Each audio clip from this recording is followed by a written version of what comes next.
Hello എടാ ഇക്രു, എടാ നീ വിളിച്ച ഫോൺ ഇടറേ അങ്ങോട്ട്. നീ ഒരു പാതാള പരാജയം തന്നെ ചെറുക്ക. എടാ എന്റെ മോളെ ഡാൻസ് പഠിപ്പിച്ച് കലാതിലകം ആക്കണമെന്ന് പറഞ്ഞപ്പോൾ നീയാണ് പറഞ്ഞത് നിന്റെ ബാംഗ്ലൂരിൽ നിനക്ക് അറിയാവുന്ന ടീച്ചറുണ്ട്, മോഡേൺ ടീച്ചറാണ്, സൂപ്പറാണ്, കലാതിലകം ഓക്കെ ആണെന്ന്. ഇന്ന് 9 മണിക്ക് വരുമെന്നും പറഞ്ഞ് 9 മണി കഴിഞ്ഞ് 9 മിനിറ്റ് കഴിഞ്ഞു 9. എവിടെ അവര്? ഹലോ ടീച്ചർ വന്ന് കേട്ടാ, നീ വൈ ഫോൺ.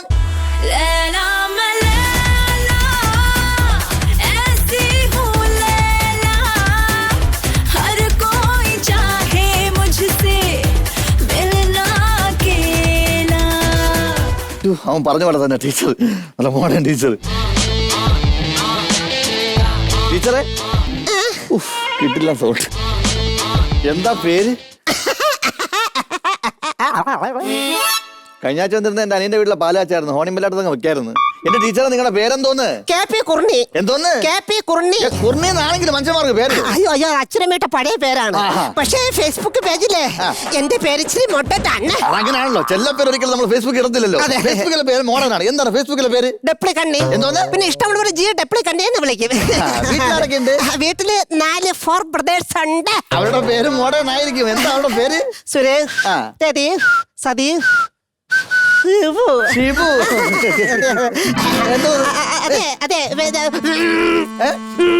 എന്തോന്ന്? മൊബൈല് വൈബ്രേറ്റ് വൈബ്രേറ്റ് എന്റെ ഒരു വീക്ക്നെസ് ആണ് കേട്ടോ. സത്യം എന്റെ അമ്മയുടെ പിള്ളേരുടെ മക്കളാണ്. എന്ത് വിശ്വാസമില്ല തന്നെ. ഒരു മിനിറ്റ്. ഹലോ ഹലോ, ബാംഗ്ലൂർ മുക്കുള്ള ക്ഷമ ചേച്ചി, നിങ്ങൾ പറഞ്ഞ ആളിനെ ഞാൻ കലാത്തിലാക്കിയിട്ടുണ്ട്. നിങ്ങൾ സംശയം കൊണ്ട് കഴിഞ്ഞ തക്കളി ചേച്ചി വിളിച്ചു നോക്കി. അല്ല പിന്നെ എനിക്കാണെങ്കിൽ സമയമല്ല, വെച്ചിട്ട് പോണം.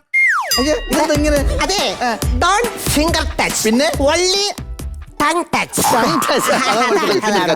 ഒരു കാര്യം, ഇപ്രാവശ്യം കലാതിലകം എന്റെ മോക്ക് എന്നെ വാങ്ങി തരണം. ആ ഒരു കാര്യത്തിൽ നമുക്കൊരു പാച്ചാളിയും വരരുത്. എന്താ? ഒരു പാച്ചാളിയും വരരുത്. യൂസേഴ്സ് വിദ്യാഭ്യാസം ഇല്ലാത്ത കുടുംബം. പാച്ചാളിയല്ല, നമുക്ക് ഒരു ഊച്ചാളിയും വരരുത്.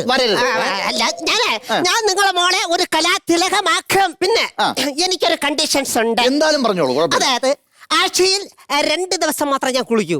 അല്ല, ക്ലാസ് എടുക്കാൻ വരത്തുള്ളൂ. അങ്ങനെ മനസ്സിലായില്ലേ? ബാക്കിയുള്ള 4 ദിവസം എനിക്ക് എന്റെ ഭർത്താവിനെ നോക്കണം. അതെ, 24 മണിക്കൂർ എന്റെ ഭർത്താവ് മദ്യപാനിയാണ്. അയാള് മദ്യവെച്ച് അയാൾക്ക് ഇപ്പൊ ലിവർ സിറോസിസ്. എന്ന് വെച്ചാ എന്തിനാണ്? പഞ്ചഭാവി നീനെ പേടിപ്പിച്ചു കളഞ്ഞല്ലടാ. അങ്ങോട്ട് മാറിയ പോടാ. ലിവർ സിറോസിസ് എന്ന് പറഞ്ഞാൽ മറ്റേ ഇത് കരൾ രോഗം. ഓ, അത് ലിവർ ഫിറോസ് ഖാൻ. ലിവർ ഫിറോസ് ഖാൻ വിദ്യാഭ്യാസമില്ലാത്ത കണ്ടി ഫെലോ കുടുംബം. ഫിറോസ് എങ്കിൽ ഫിറോസ്. പിന്നെ പിന്നെ അത് പോയിട്ട് ഡെയിലി മദ്യപിച്ച് വീട്ടിൽ നിന്ന് എപ്പോഴും എന്നെ ഊത്തിരേക്കും. എപ്പോഴും ഊത്തിരേക്കും. സത്യം, എന്റെ അമ്മയുടെ പിള്ളേരുടെ മക്കളാണ് എന്നെ തന്നെ ഉപദ്രവിക്കുന്നല്ലേ. എന്റെ മേഡം, നിങ്ങൾ വിഷമിക്കണ്ട. നമ്മളിങ്ങനെ കുടികന്മാരും ഉണ്ടെങ്കിൽ നമ്മളെ കുടുംബം ഇല്ലാതാവും. അതെ, അങ്ങനെ വിഷമിക്കണ്ടെന്ന്. എങ്ങനെ വിഷമിക്കാതിരിക്കും? നമുക്കത് കാര്യമായിട്ട് റെഡിയാക്കി എടുക്കാം. എല്ലാത്തിനും ഞാൻ നമുക്ക് അണ്ണന്റെ കൊടി അങ്ങ് നിർത്താം.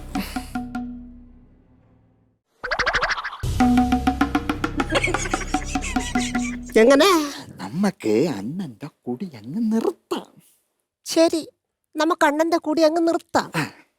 പക്ഷെ നിന്റെ ചോരൂടി പോടാ. അതെ, ഞാൻ അങ്ങനത്തെ ആളല്ല കേട്ടോ. പറഞ്ഞാട്ടാ, ഇപ്പൊ എങ്ങനെ ഇരിക്കുന്നു പഞ്ചഭാവി. അവൻ നോക്കിയപ്പോഴത്തേക്കും എന്റെ അണ്ണൻ, എന്റെ ഭർത്താവ് കുടിയൻ. ഞാനാണെങ്കിൽ നല്ല സുന്ദരി, മായാ മോഹനെ പോലെ ഇരിപ്പുണ്ട് തന്നെ. അപ്പൊ അവന് ഇവിടെ വരാം. വന്നിട്ട് നിന്റെ ഉദ്ദേശം മനസ്സിലായി. പക്ഷെ നീ ഒരു കാര്യം മനസ്സിലാക്കണം, ഞാൻ അത്തരക്കാരിയല്ല. അങ്ങനെയായിരുന്നു നീ ഉണ്ടല്ലോ. എനിക്ക് മണിമാളിക പറയാം. മണിമാളിക മനസ്സിലായ? One of the most epics of action it was സന്തോർ മെഡിക്കൽ ട്രാൻസ്പോർട്ടർ ബസ് ആൻഡ് കേസാണ് സിൽപ്പിഡ് കാസസ് ബഞ്ചിപ്പിള്ള. വേണ്ടായിരുന്നു. നമ്മള് ഒരാള് വീട്ടിൽ വന്നിട്ട് ആദ്യമേ അണ്ണാ. ഓ, വാട്സപ്പ് ഉണ്ടോ അണ്ണാ? ഉണ്ടെങ്കിൽ വാ, നമുക്ക് വൈകുന്നേരം വാട്സാപ്പിൽ ചാറ്റാ. അപ്പൊ ഡാൻസാ? ആദ്യം ചാറ്റ്, അത് കഴിഞ്ഞ് ഡാൻസിങ്.